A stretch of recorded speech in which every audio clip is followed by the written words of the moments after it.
CPI, 어디까지 믿을 수 있을까? 인플레이션이 문제된 요즘 언론과 기사에 하루도 안 빼놓고 CPI, 즉 소비자 물가지수 얘기가 나오죠? 그리고 기사에서는 CPI 상승세가 둔화된다는 호들갑과 더불어 인플레가 끝났다고 부푼 가슴에 희망을 펌프질하고 있습니다. 저도 인플레가 끝나기를 간절히 바라지만 이런 식의 전망이 희망 고문이 될까봐 걱정입니다. 영화 매트릭스에서 마치 거짓 파스타라도 먹고 싶은 것처럼요.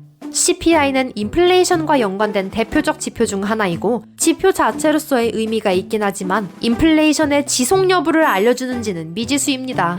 심지어 CPI를 인플레와 연관된 지표라고 말할 수 있는지조차 의심하는 사람들이 많이 나오니 그러면 근원 CPI를 더 중시해야 한다고 기사화되다가 갑자기 이번엔 초근원 CPI 추가 얘기가 나오고 있습니다. 참 이상하죠? CPI 말고도 계속 지표를 추가해야 하니 조금만 생각해도 그냥 믿기에는 의심이 생기겠죠. 그래서 오늘은 CPI와 근원 CPI 그리고 초근원 CPI의 본질에 대해 파헤쳐보기로 하죠.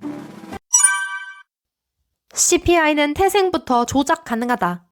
CPI는 조작 가능하다는 걸 들어보신 적이 있나요? 들어본 적 있는 분도 없는 분도 계실 건데요. 우선 CPI가 어디서부터 시작되는지 알아야 합니다.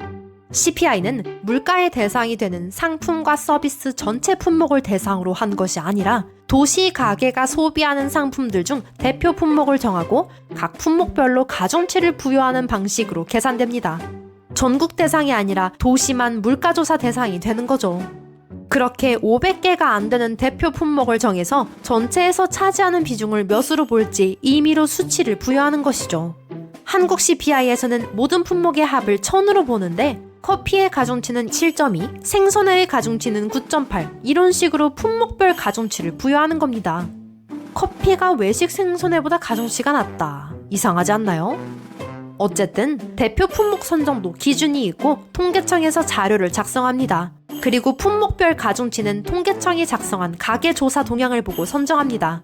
미국도 CPI는 고용통계국에서 주간에 발표합니다. 이제 어떤 생각이 드시나요? 일단 물가조사 상품 대상부터가 도시가계 한정이라는 점에서 전수조사가 아니라는 한계가 명확합니다. 또한 대표 품목 정하기도 미심쩍습니다.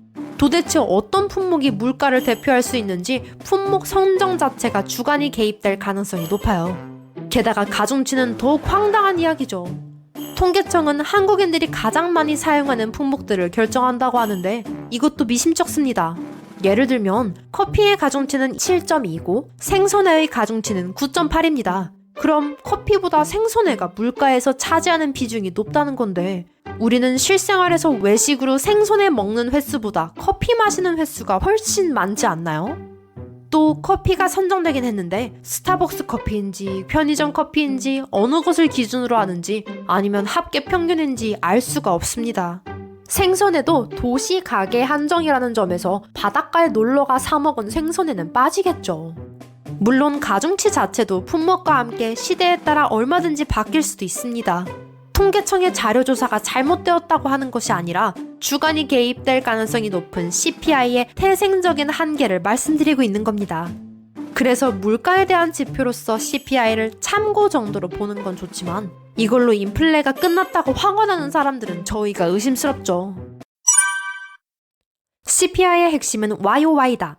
경제학을 하다 보면 지수는 거의 비교가 생명인 듯 느껴지기도 하는데요. 이전 영상에서 알아본 환율처럼 CPI도 비교가 생명입니다. CPI도 일반적으로 비교 기준이 전년도입니다. YOY는 Year on Year의 약자입니다. 즉 CPI는 전년 동월 대비 증가율을 보여주는 지표입니다. 만약 2022년 12월 CPI가 발표되었다면 2021년 12월에 비해 2022년 12월에는 물가가 얼마나 높냐를 보여주는 겁니다. 2022년에는 3월부터 인플레가 본격적으로 나타나기 시작했습니다. 그래서 3월부터 CPI 지수가 계속 상승 추세였죠. 그런데 이런 상황에서 2023년에도 CPI가 2022년 동월 대비 같은 상승 비율만큼만 상승해도 그건 전 세계 제한급의 초하이퍼 인플레이션인 겁니다. 그 정도 속도로 다음에 같은 달에 물가가 오르기는 가능성이 희박하니 2022년 말부터 CPI는 감소할 거라고 이미 예상되었던 일입니다. 또한 유의할 점은 CPI는 마이너스가 되지 않는 이상 전년 동월 대비 물가가 계속 상승하고 있다는 의미란 겁니다. 그러니 2023년 CPI가 2022년보다 좀 낮다고 해서 물가가 안 오르고 있다는 게 아니란 겁니다. 차라리 MOM, 즉 전월 대비 증감률을 보는 게 훨씬 좋겠죠. 저번 달 대비 이번 달 물가 증가율이 얼마인지 보여주니까요. 하지만 CPI 물가 조사 방법의 태생적인 한계를 생각한다면 그리 큰 신뢰성을 가지기 어렵죠. 어떤 분들은 이런 이유로 CPI가 아주 의미 없는 지표라고 보기도 합니다. 하지만 나름 물가 흐름을 보여준다는 데에는 의의가 있긴 합니다. 물가가 정확히 측정되지는 않아도 대략적인 참고 자료가 되죠. YOY라는 기준에 따라 작년 동월에 비해 올해 동월의 물가 상황을 알아보는 데 도움이 되겠죠. MOM으로 비교한다면 개인에게는 훨씬 도움이 될 겁니다. 하지만 그 이상으로 CPI의 의미를 인플레와 확정적으로 연결짓는 것은 무리입니다. 근원 CPI, 초근원 CPI는 의미가 있을까? CPI의 한계가 뚜렷하다 보니 그럼 CPI, 초근원 CPI가 나오게 된 것도 이해하실 겁니다. 일단 근원 CPI를 살펴볼까요? 근원 CPI란 CPI에서 가격 변동이 심한 음식과 에너지를 뺀 것을 말합니다. 이건 더 나름의 의미가 있겠죠. 석유와 천연가스 파동이 매우 크다는 건 잘 알고 계실 겁니다. 또 식량도 에그플레이션이 있을 정도로 파동이 심하죠. 하지만 물가에서 음식과 에너지를 빼는 게 합리적인지 생각해봐야 합니다. 그럼 초근원 CPI는 뭘까요? 이건 근원 CPI에서 주택과 의료를 빼자는 주장입니다. 사실 저는 검은 흉계가 보이는데요. 인플레이션이 끝났다고 주장하면서 CPI에서 음식, 에너지, 주택, 전월세, 의료를 빼면 도대체 무엇을 하려고 하는지 의도를 모르겠네요. 이미 CPI가 만들어지기 시작할 때부터 품목 선정을 아무리 객관화하려고 해도 오류가 있을 수 있는데 그마저도 주택과 의료를 제외한 항목들로 수치를 조정하려더니 믿을 수 있을까요? 음식과 에너지를 뺀 근원 CPI의 의미가 있다면 인플레이션 원인을 찾기 위한 지표가 된다는 의미가 있겠죠. 예를 들면 근원 CPI와 CPI를 비교해봤을 때 CPI가 현저히 높게 나오면 인플레의 원인은 음식과 에너지 중 하나라고 유추할 수 있는 겁니다. 그러니까 CPI는 인플레 원인 찾기에 도움이 되는 지표이지 인플레가 끝난다 안 끝난다를 결정짓는 지표는 아니라는 겁니다. 물론 이렇게 인플레의 원인을 찾을 수도 있고 원인이 해결되면 인플레 문제가 해결될 수도 있겠죠. 양치기 소년이 된 페드. 2022년 상반기까지 페드는 인플레이션은 일시적이라고 세계에 외치고 있었습니다. 게다가 월가를 비롯한 게임 참여자들도 탐욕 때문에 돈 욕심에 여기에 동조했죠. 그러다 페드가 인플레이션에 대한 입장을 바꿨습니다. 하지만 월가를 비롯한 게임 참여자들은 여전히 돈에 대한 탐욕이 강하기 때문에 인플레이션이 끝난다는 입장을 고수합니다. 그래서 지금 가장 첨예한 논란이 CPI인 겁니다.